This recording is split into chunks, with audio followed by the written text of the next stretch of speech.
Painting এর আগে পাটা Paris is the best solution for your ওয়াল।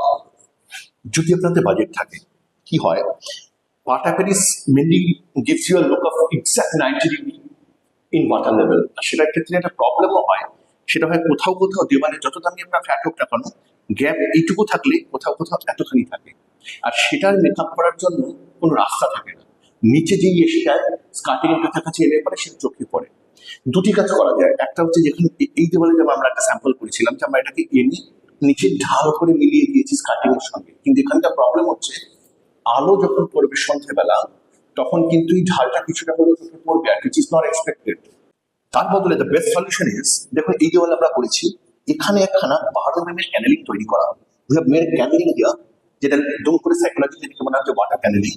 এতে কি হয়, স্টার্টিং অফ একটা যদি ক্যানেলিং থাকে অ্যাটলিস্ট 12 mm, তাহলে সেটা 1.5 ইঞ্চ পর্যন্ত আপনার এই ঢালটাকে মেকআপ করে দেয়, যেটা আলো পড়লেও আলাদা করে বোঝা যাবে না। This is actually the best solution for পাটা প্যারিস, যদি তুমি পাটা প্যারিসে ভেবে থাকেন, কারণ যত দামি ফ্ল্যাটই নেন না কেন ঢাল থাকবে।